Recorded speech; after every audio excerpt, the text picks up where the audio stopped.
Hi, folks. This is Sean McLean, doing a series on power skills. Some people call them soft skills or interpersonal skills, and particularly in these cases, these series about communication skills and presentation. Each one of them will be focused on a couple of tips or tricks around presentation styles. And the one that I'll be focusing on right now, particularly, is one that I've had several people ask me about, and that would be, we refer to them sometimes as fillers. Most of you know what I mean by fillers. Those are those ums and uhs and wells and you knows and things that we fill our conversation with or fill our communication with when we present. Now, I'm speaking of ums, right? I'm going to talk about a couple of pieces with them. First, I'm going to talk about how those fillers pop into place in the first place. Then I'm going to talk about how we can potentially combat some of those fillers.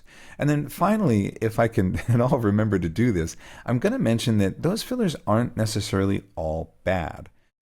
So let's move along then. When we talk about fillers and we manage trying to remove ums or uhs in our conversation, we have to understand that those fillers are habit forming. They're generated as a pattern, and that pattern gets adopted, and then that pattern gets picked up. Now, it's very interesting to me that for that very same reason, they're very easy to identify. They're also very easy to track or maybe give feedback on. And I find it very interesting. Oftentimes, feedback givers or reviewers, the first thing they'll look at are, how many ums did you have? Even more interesting, AI engines today will often, in their coaching, count the number of ums and say, there were a lot of filler words and 18 ums or 36 uhs. I don't necessarily think that's the goal, and I don't know that this habit of ums or uhs is completely clear outable, nor do I think it's necessary to remove every single or But for now, I do want to talk about that habit and how we maybe change the habit. Couple of good sources, if you're looking to find out more about habit, are two great books that helped me in my journey to become a better presenter over time. Those include The Power of Habit by Charles Duhigg, and then also Atomic Habits by James Clear.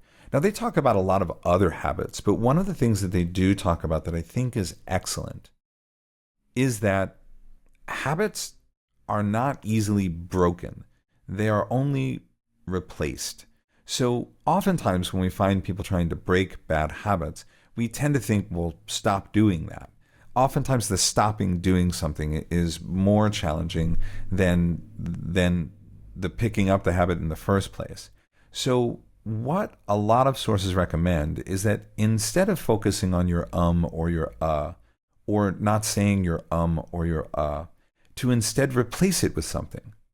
Now, many people may hear this and ask, so you want me to replace with or with you know? I wouldn't say that's the goal. However, what we can do is we can replace those filler words that are so common to us with silence. Taking a moment to pause in between what we say and making that a conscious move is actually something that not only helps remove the ums and uhs from conversation, it also helps create the audible breaks in language that can be helpful for audiences that maybe speak a different dialect or a different regional accent of the language that you're speaking. Southern American English is very different from Northern American English, is somewhat different from Midwestern American English, and so on. As people speak in their dialect, our brains process it in the dialect that we grew up in. Now, if we add filler words into that, what our brain is doing is waiting for the sentence to stop so that we can parse it into our own dialect and understand it. However, if we fill that with constant ums and uhs and we keep speaking to that and we don't allow the time because I think it's very important that we continue doing the thing, as you may have noticed, it's very hard to figure where one sentence ends and your brain doesn't get to catch up.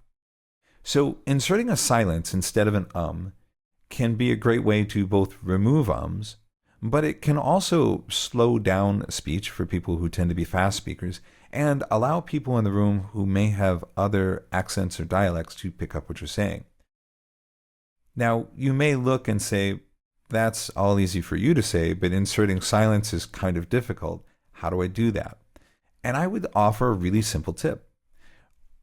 If we're going to make a silence, and we're going to consciously work to do that as a replacement to the habit of ums or uhs, all we really need to do is write on a little note sheet to pause. I don't know if this will show up on the camera, but you can see each time I paused, I checked a little box. That helped make me conscious to do it as I was presenting. It seems like such a little thing, but if we bring those pauses in, we can incorporate that as a way of bringing in and removing some of the ums and uhs. Inserting that pause can be very powerful and very useful. So that would be my first tip in removing filler words and ums or uhs. The last thing I want to make sure that I bring up, I don't want to lose this in the thread of the 3 things I said I'd talk: how the habit's formed, how we change the habit, but also that the habit isn't necessarily bad. Having ums or uhs in conversation is a form of authenticity. So I would encourage people who are speakers to not remove every single or from your conversation. Despite what reviewers and AI coaches may say, having that or lends that value and proof to the audience listening that the person is genuinely thinking of something. So having an or in there sometime isn't necessarily a bad thing. You've probably heard me insert quite a few ums or uhs in this, and I don't think it came out too badly. I hope not, at least. So those are my tips and suggestions. Rather than rather than stopping or replace it with silence. Make an active note to yourself to incorporate a number of silences and make a little checkbox every time you do. And recognize that it's okay to have some ums or uhs in your conversation. I hope that that's helpful, and I look forward to the next set of tips. And I hope if you've got comments or questions or things you'd like to add, that you'll put them into the comments of this presentation. Thanks.